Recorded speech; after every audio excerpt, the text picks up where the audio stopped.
Horror कहानियां थी। अगली मौत किसकी? संजीव अपने दोस्तों राघव और प्रतीक के साथ बियर बार में बैठकर बियर पी रहा था। संजीव आज बहुत खुश लग रहा था। अरे यार, आज की पार्टी में तो मजा आ गया। तुम दोनों दोस्तों के साथ तो मेरी जिंदगी इतनी अच्छी है कि क्या बताऊं कितनी अच्छी है। अरे भाई, अब दोस्ती की है तो जीना मरना सब साथ में। हाँ अरे अरे यार सुनो, जल्दी से एक बियर और ऑर्डर करते हैं ना, एक आखिरी, और उसके बाद ये जश्न यहीं खत्म हो जाएगा। अरे हाँ हाँ, क्यों नहीं। वेटर, जल्दी से 2 बियर की बोतल लेकर आओ। आज मेरे दोस्तों को जश्न मनाना है, क्यों? इतने में वहां पर एक बहुत सुंदर लड़की छोटे छोटे कपड़े पहनकर हाथ में बियर की बोतल लेकर उसके पास आती है। ये लीजिए, आपने बियर ऑर्डर की थी ना, मैं लेकर आ गई। क्या बात है यार, इस बार की वेटर तो बड़ी सुंदर है। अब बियर लेकर आई हो तो अपने हाथों से ही पिला दो ना। हाँ हाँ, क्यों नहीं, जैसा आप बोलोगे मैं वैसा ही करूँगी। क्या बात है यार, अब तो लगता है रोज यहीं आना पड़ेगा। उसके बाद वो लड़की उन तीनों को बियर सर्व कर देती है। पार्टी करने के बाद वो तीनों अपने अपने घर जाते हैं।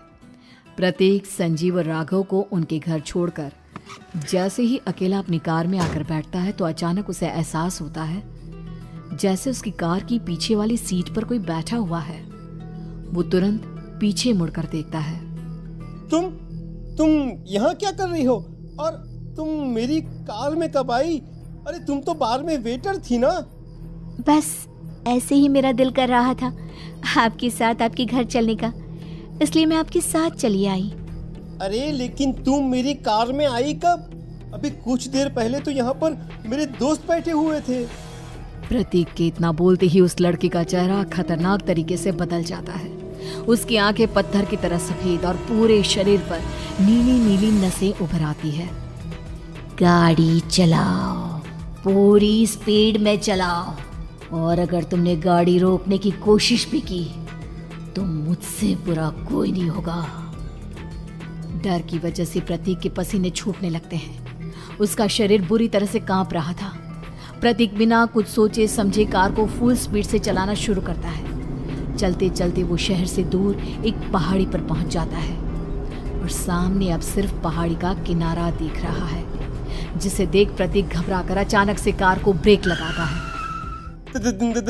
देखो देखो देखो देखो, मुझे छोड़ दो मुझे। अगर मैंने गाड़ी जरा सी भी आगे बढ़ाई तो हम दोनों नीचे गिरकर मर जाएंगे। ये तो तुम्हें पहले सोचना चाहिए था ना। अब कुछ नहीं हो सकता।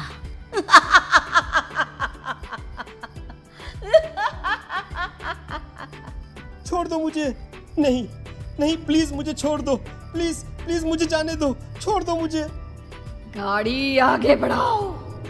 और तभी अचानक से बिना प्रतीक के स्टार्ट किए उनकी कार आगे बढ़ती है और गहरी खाई में गिर जाती है। उसके चीखने की आवाजें चारों तरफ सुनाई देती है।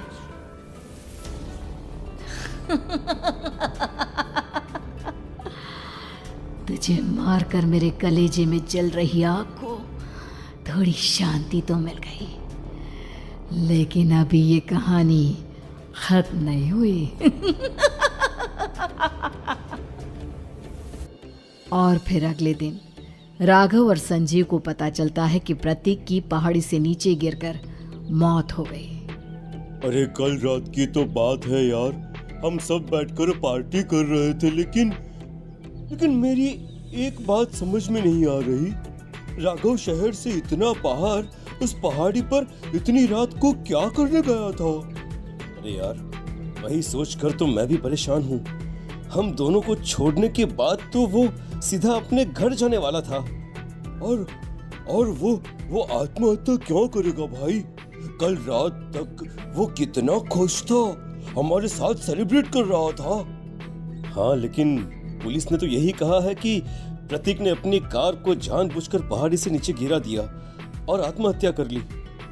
अरे यार, संजीव, मेरी तो कुछ भी समझ में नहीं आ रहा है। चल ठीक है, अब मैं अपने घर जाता हूँ। Okay, bye. राघव अपने घर में अकेला था। दोपहर का वक्त था। तभी दरवाजे की घंटी बजी। कौन है?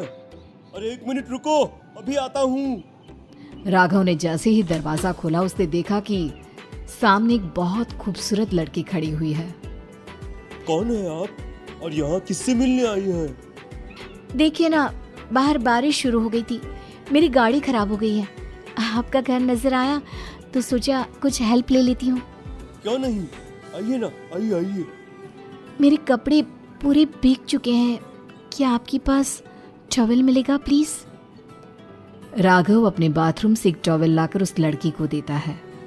थैंक यू सो मच, अब मैं चलती हूँ। अरे इतनी क्या जल्दी है? आप चाहे तो बारिश रुकने तक यहाँ पर रुक सकती हैं। हाँ। लड़की ने पलटकर राघव की तरफ देखा। नहीं, मुझे जाना होगा, मेरा काम बाकी है। और वो वहां से चली गई। उस लड़की के जाने के बाद राघव अपने बाथरूम में नहाने के लिए गया और जैसे ही उसने बाथरूम में देखा तो उसका टॉवल वहीं पर लटका हुआ था। उसने टॉवल हाथ में लिया तो देखा कि उसका पूरा टॉवल खून के धब्बों से सना हुआ है। अरे अरे ये क्या? ये टॉवल तो मैंने उस लड़की को दे दिया था। ये वापस मेरे बाथरूम में कैसे आ गया? और इस पर ये खून के धब्बे कहाँ से आ गए? राघव ने आईने में देखा तो उसकी गर्दन पर एक बड़ा सा चाकू का कट लगा हुआ था जिससे खून बह रहा था, जिसे देख राघव के होश उड़ गए। हाँ, अरे ये क्या? मेरी गर्दन इतनी ज्यादा कटी हुई है और मुझे दर्द भी नहीं हो रहा है। ये क्या हो रहा है मेरे साथ? राघव घबराकर बाथरूम से बाहर आया और अपना मोबाइल उठाकर उसने संजीव को फोन लगाया। संजीव जल्दी से मेरे पास आ जाओ। मुझे लगता है कुछ बहुत बड़ी गड़बड़ है, जल्दी आ जाओ। उधर से आवाज आई, लेकिन वो आवाज संजीव की नहीं बल्कि एक लड़की की थी। कुछ अजीब नहीं हुआ है, बस तुम्हारी मौत तुमसे मिलने आई थी और तुम्हें मारकर चली गई। अब तुम इस दुनिया का हिस्सा नहीं हो राघव, इसलिए तुम्हें अपनी गर्दन के कटने का दर्द भी महसूस नहीं हो रहा। नहीं, ऐसा नहीं हो सकता, ऐसा नहीं हो सकता। कौन हो तुम? तुम्हारी मौत। अब संजीव के पास खबर पहुंचती है कि राघव ने अपने ही घर में चाकू से गर्दन काटकर आत्महत्या कर ली। ये सुनने के बाद संजीव के होश उड़ गए। वो पसीने से तरबतर हो गया और एक अनजाना डर अब उसके दिल को सताने लगा। संजीव के साथ ही उसका एक छोटा भाई राजीव भी रहा करता था। अपने भाई को इस तरह परेशान देखकर राजीव उसके पास आया। अरे भैया, क्या हुआ भैया? आप इतने घबराए हुए क्यों लग रहे हैं? प्रतीक और राघव की मौत, मेरा मतलब मेरी कुछ समझ में नहीं आ रहा भाई। अचानक से मेरे दोनों दोस्तों ने आत्महत्या क्यों कर ली? अरे वो तो मेरी भी समझ में नहीं आ रहा है भैया। हाँ, हो सकता है कि कोई परेशानी होगी और इसीलिए उन्होंने ऐसा किया होगा। हाँ, लेकिन दोनों की जिंदगी में एक साथ परेशानी और दोनों का इतनी खतरनाक तरीके से आत्महत्या करना, कहीं ऐसा तो नहीं मैं भी मर जाऊंगा? अरे आप ऐसी बातें क्यों कर रहे हैं भैया? वैसे ही मैं इतना परेशान हूँ। जब से अंजलि ने मेरा साथ छोड़ा है तब से सब कुछ बहुत अजीब सा हो गया है। रोज रात को डरावने सपने आते हैं। ऐसा लगता है जैसे अंजलि बार बार मेरे सपनों में आकर मुझे डराने की कोशिश करती है। अंजलि का नाम सुनते ही संजीव की आंखें फट गई और उसके गले में आवाज अटक गई। उसके चेहरे पर घबराहट साफ नजर आ रही थी। कौन थी वो लड़की जिसने प्रतीक और राघव को आत्महत्या की आड़ में मौत के घाट उतार दिया? और कौन थी अंजलि जो बार बार राजीव के सपनों में आकर उसे डरा रही थी? अंजलि का नाम सुनकर संजीव इतना घबरा क्यों गया? इन सवालों के जवाब जानने के लिए देखिए इस खतरनाक कहानी का अगला भाग।